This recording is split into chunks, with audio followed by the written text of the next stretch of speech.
Right, let's continue our discussion. Today we are going to discuss collisions in two dimensions. So here we have a diagram in front of us, and in this diagram, let's say this is body 1 and it has mass m1 and it is moving with some initial velocity u1. And this body is, let's say this is m2, means body 2 having mass m2, and initially it is at rest. So here u2 equals to 0. Now after collision, body 1 is moving along this line and body 2 is moving along this line. So here after collision body 2 and it is moving with final velocity v2, and this body is 1 and it is moving with a final velocity v1. And let's say this thing is happening in a plane. So we can take the point of collision to be reference, and then this is x-axis and this is y-axis, let's say. And these bodies are moving with certain angle making with theta. Let's say this angle is theta 1 and this angle is theta 2. So we have two bodies. One body is rest, another body comes with some velocity and hits. Then they both move in different directions in a plane. So this is special kind of, you can say, collisions in two dimensions. Okay. Now what do we have and what we can try to find out? So one thing is there, if it is collision, there must be conservation of linear momentum. And now we can introduce vector things here. So let's say this is vector sign, here also vector sign, then this will be null vector and vector sign here. But we have one thing which is resolution of vector. We can make this two-dimensional problem as a combination of two one-dimensional problems. So how can we do that? We can do it by resolving these all vectors into their components along x-axis and along y-axis. So initial velocity, coming back to here, initial velocity of body 1 is along x-axis and there is no velocity along y-axis. So we can write u1 along x-axis only, and here it is 0. Now initial velocity of body 2 is 0, so we can write 0 in both the cases. Here 0, here also 0. And after collision, now this was the situation before collision. Now after collision, what will be the velocity of first body along x-axis? So here we can take that. Look, this is velocity v1. So its component along x direction will be, as we know earlier, it will be along x direction, it will be v1 cos theta 1, and along y it will be v1 sin theta 1. And in the same way we can do for v2. So for v2, let's say its projection, this length v2 cos theta 2, and the second is means along y is not actually along y, but it is along negative y. So this is minus v2 sine theta. If we are taking this direction to be positive along x-axis, then this direction will be negative. So we can write here after collision first body v1 cos theta 1, and along y-axis it will be v1 sin theta 1. Then v2 cos theta 2, and here v2 sin theta 2, but along the negative y-axis. So here we have velocities. We have resolved all these velocities into their components before collision and after collision. Now we can apply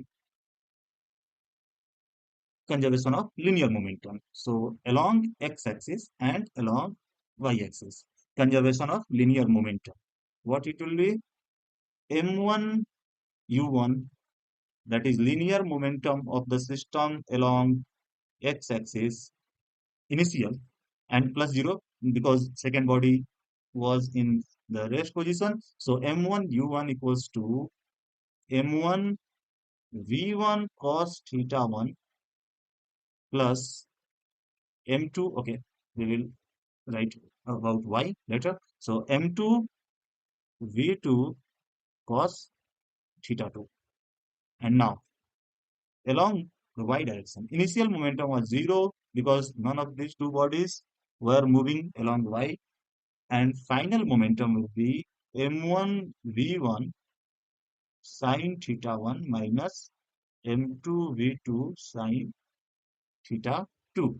So this is one thing, conservation of linear momentum, which will be there no matter if you are talking about the elastic collision or inelastic collision. But in case of elastic collision, there will be one added thing here, and that will be about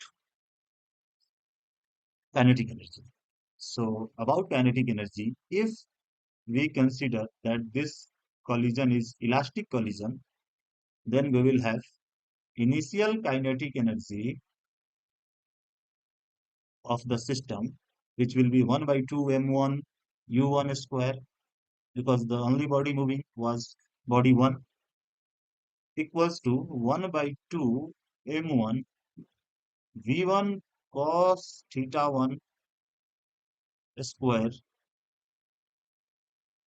plus, or we can write directly here v1 square, because there is movement along y axis also.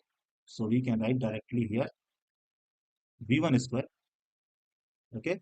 So v1 vector dot v1 vector, that is v1 square, magnitude of v1 square. So yes, it happens if we are taking velocity as as its vector form.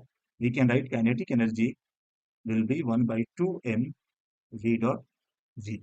So it will be v square ultimately. In the same way, if we are taking velocity v1 for first body and velocity v2 for second body, we can write directly here v1 square and then 1 by 2 m2 v2 square. So finally, we have three equations and we have to find out the unknowns. So what those could be? Look, let's say we have already known the mass of the first body and that of the second body, and initial velocity of the first body and initial velocity of the second body. So after collision, velocity here for the first body and the velocity of the second body, and these two angles are the unknown terms. So we have four unknown terms here and we have only three equations here. So we need to find out one unknown, because look, if there are three equations, we can solve these three equations to get three unknowns, but we have already four unknowns here. So what we can do, we can find out one unknown experimentally. Yes, that could be done. If we do proper arrangement, we can find out this angle theta 1 or this angle theta 2 or this velocity v1 or this velocity v2. So if we can do proper arrangement, it will be easier to find out this theta 1 or theta 2. So out of these two, we can find out any, and then we will have only three unknowns which we can find out using these three equations. So this is being specific for elastic collision. If this collision is inelastic, then we will not have this third equation, and then we will have only two equations here. Then two unknowns should be found out using experimental techniques, and remaining two unknowns we can find out using these two equations. Now, now let's move to the general scenario. So in general, I'm taking collision in two dimensions. So let's say here we have body 1, some initial velocity u1 and its mass m1. It's not m4, it's m1. Okay, so mass m1, another body m with mass m2 and its velocity, let's say, is initial velocity u2 instead of 0, making it more general. So one thing we will have here, if there is no external unbalanced force, we will have m1 u1 plus m2 u2, which is initial momentum of the system, equals to m1 v1. V1 is final velocity of body 1 after collision, which I have not written here, but we have mentioned this thing several times. So m2 v2, v2 is final velocity of the second body after collision.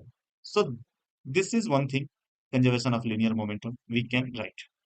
And if it is elastic collision, then we can get one more equation here, which is 1 by 2 m1 u1 square plus 1 by 2 m2 u2 square, which is initial kinetic energy of the system, and it should be equal to 1 by 2 m1 v1 square plus 1 by 2 m2 v2 square, which is kinetic energy of the system after the collision happened. Okay, so in this way, this is more general. So if we have four unknowns here, we will have to find out two unknowns at least in order to get other two, and this way it happens. So this is very general. This is very general term.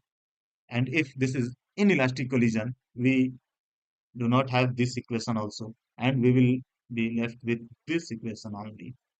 And if there is no net external force, that is the condition for conservation of linear momentum. Okay, then in the next video, we will solve an example related to this. And I guess that should be example 5.12. And thereafter, this topic will be finished. And then we will go for previous year questions from NEET examination. Okay, then.